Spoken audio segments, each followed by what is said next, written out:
вечер, уважаеми зрители. Ние ли изборите за Евроексперимент, вие както винаги сте си канал с втория ми.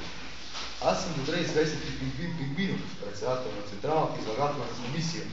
И първо ще имам честа да ви съобщя, коя от листите с кандидата Евроексперименти ще има шанса да уплътнява банковите си сметки и парички. Както вие вече знаете, изборът вече приключи. В момента вашите гласове са преброявани и надписвани, за да може тайната на вашия вод да стане обществено достояние.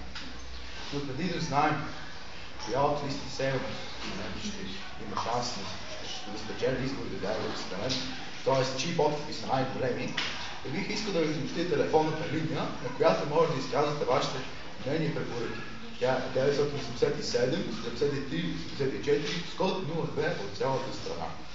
А сега бих искал да поканя тук в студиото председателят на Далавери за пари и сделки ДПС, господин Рифат Бърчан.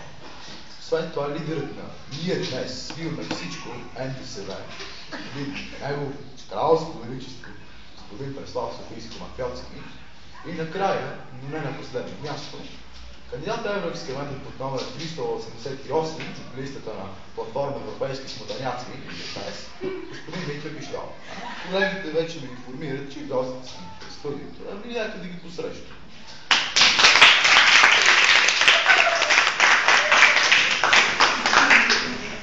Салем алейкум.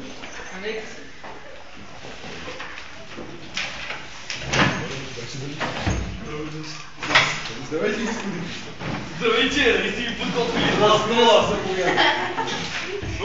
Здравейте, филме, здравейте, България, обичам ва. Здравей, Европа, аз съм Витю Пищова. Здравейте, Холандия, Австралия не от Европа, но все едно. Обичам ва всички.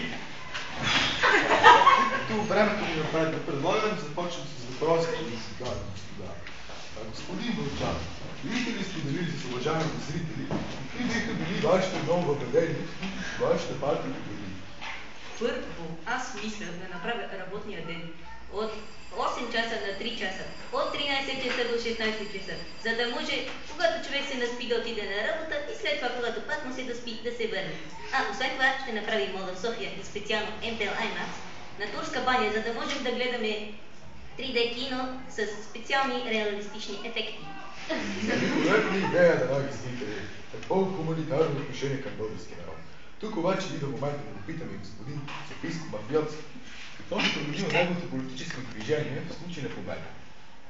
Като за начало ще се погрижат всички наши спогодници да имат поне 2 или 3 националности, които да използват при нужда за политическо убежище. Предполагам, знаете, че повечето от тях са професионални обиджи на националната хазна. Уверен съм в това, господин Софийско-Мафиотски. Народът също. Вервайте.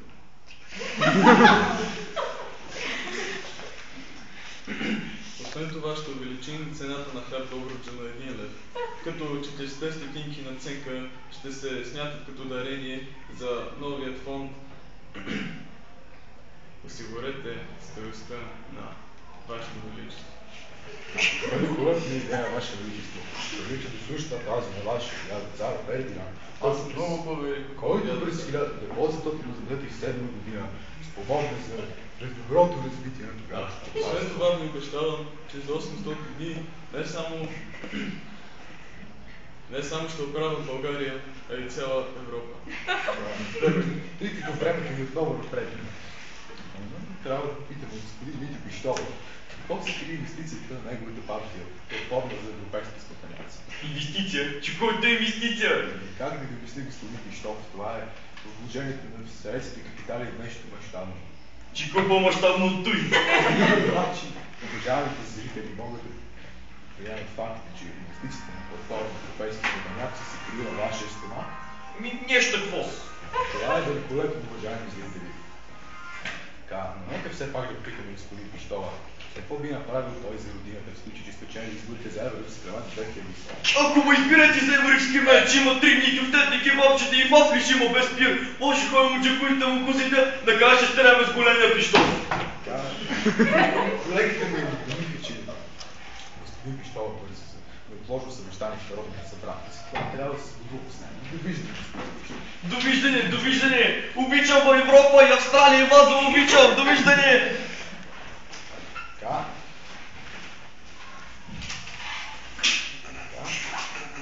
сега,